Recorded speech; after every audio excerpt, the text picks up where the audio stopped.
Merci Stéphanie, vous parliez du lancement ce soir de la Coupe du Monde de football en France. Eh bien le Berry compte une représentante, la barangeonnaise Charlotte Bilbao, vous l'entendrez à la fin de ce journal.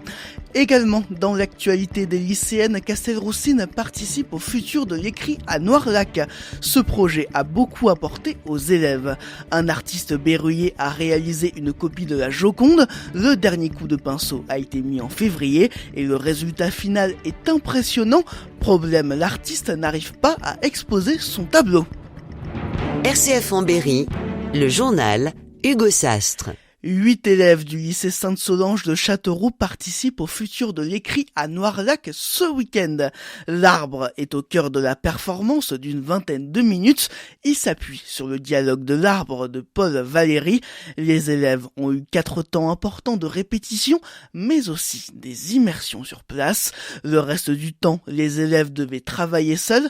Toutes les participantes étaient donc très motivées, une motivation renforcée par la présence de Julie Delisle, metteuse en scène, comédienne et artiste associée à la scène nationale Castelroussine Equinox. Moi je suis intervenue sur des ateliers plutôt plus de pratique, donc on a travaillé la pratique du comédien, la technique vocale, le corps, et puis le développement de l'imaginaire aussi pour qu'elles s'approprient et leurs écritures et tout un travail aussi d'analyse, d'étude, de compréhension du texte de Paul Valéry qui est quand même un texte très poétique, très dense, magnifiquement écrit, mais pas forcément très simple. Mais ça aussi, ça a fait partie du défi. Pour ce défi, les élèves se sont rendus en immersion à Noirlac. Angélique Moreau, professeure documentaliste au lycée Sainte-Solange. C'est indispensable parce que le projet, il est créé aussi pour être joué à Noirlac et pour faire écho à ce lieu, en fait. Donc nous, on a choisi de travailler sur le thème de l'arbre au début de l'année et ça a semblé évident à Julie Delisle et je pense aussi aux élèves de travailler notamment sur l'allée de tilleuls puisqu'il y a des tilleuls tricentenaires qui sont classés d'ailleurs au patrimoine de l'UNESCO.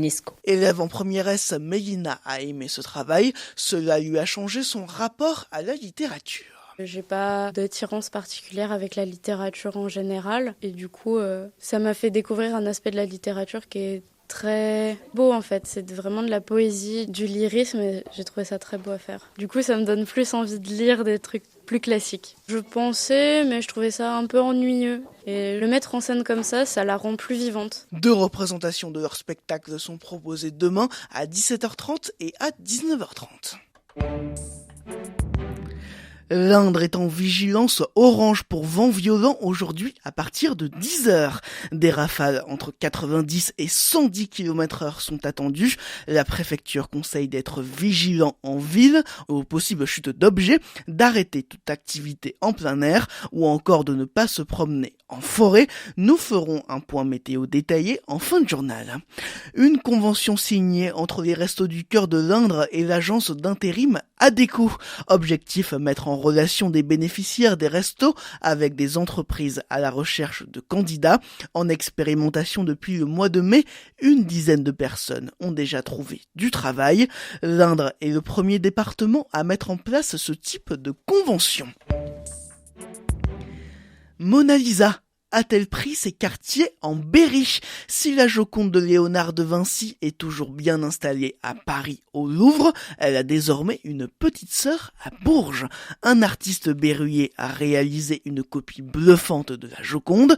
Du regard, Mona Lisa semble nous suivre comme l'œuvre originale du génie italien. Ce travail de fourmi a pris 4 années à l'artiste peintre Raymond Cutajar, mais malgré les éloges ici et là, l'artiste n'arrive pas à faire exposer son œuvre. Elle est condamnée à trôner dans son salon, loin des regards, une situation très frustrante pour Raymond Cutajar, comme il explique à Guillaume Martin de Guéret. Je souhaiterais donner cette émotion de l'œuvre, pas de la mienne, parce que c'est pas le problème, moi.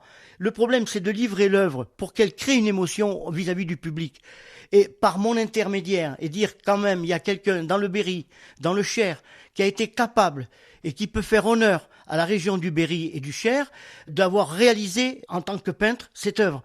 Et c'est ce souci majeur que j'ai. C'est cette émotion que j'aimerais transmettre au public. Je voudrais qu'il soit ému de cette œuvre et non pas parce que je l'ai fait directement, mais qu'ils soient émus de l'œuvre elle-même. J'ai envoyé une 40aine de dossiers dans toute la France, dans des milieux les plus élogieux, notamment où a vécu Léonard de Vinci, donc au Clos Lucé à Amboise.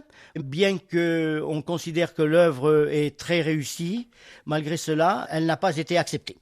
Et pour en savoir plus sur la Joconde de Raymond Cutajar, rendez-vous dans notre émission Instant Culture, aujourd'hui à 11h50. Des personnalités importantes seront présentes à partir d'aujourd'hui au Blanc pour une nouvelle édition de Chapitre Nature. Le salon Littérature et Nature accueille de nombreuses femmes engagées dans l'écologie, parmi elles Marie Toussaint, à l'origine de la pétition L'affaire du siècle et députée européenne depuis les dernières élections. L'ancienne ministre de l'écologie Delphine Batho sera également présente, mais aussi Laure Nouala, co-réalisatrice du film Après-demain. Attention, si vous avez prévu de prendre le train à l'occasion du week-end de la Pentecôte, des travaux de modernisation vont perturber la circulation des trains. À partir de 10h50 demain, aucun train ne circulera sur la ligne Orléans-Vierzon-Bourges-Nevers. Pas de train non plus sur la ligne entre Tours, Vierzon, Nevers. Des bus de substitution peuvent être mis en place. Renseignements sur le site internet de la SNCF. Jour J pour la Coupe du Monde de football en France, les joueuses de Corinne Diacre lancent la compétition. Elles affrontent ce soir à 21h la Corée du Sud. Parmi les sélectionnées, Charlotte Bilbao, la barangeonnaise n'en est pas à sa première Coupe du Monde. Elle avait déjà disputé la compétition à 2 reprises lorsqu'elle jouait pour les moins de 20 ans. Avant de se préparer pour la Coupe du Monde, Charlotte Bilbao est revenue dans son école de Vignoux sur Barangeon. Un retour important. C'est l'école où j'ai fait tout mon apprentissage de la petite section à la CM2, donc c'est là où j'ai grandi. J'ai appris parce que voilà, l'école c'est super important et c'est pour moi primordial de revenir dans l'école, surtout que de plus en plus de petites filles jouent au foot, surtout dans l'école de Vignoux, donc c'était important et l'échange a été très bon. On a partagé un bon moment, on a fait des petits jeux ensemble et du coup on a pas mal échangé, donc c'était bien et tout le monde était content. Un bon accueil donc pour Charlotte Bilbao, un accueil à l'image du foot féminin de plus en plus populaire. On voit que l'engouement est de plus en plus intense et de plus en plus suivi. On sait que on est de plus en plus dans les médias, on est attendu aussi et voilà, on a à cœur aussi de montrer et de véhiculer une belle image de l'équipe de France pendant cette Coupe du Monde. L'équipe de France est considérée comme favorite pour cette compétition.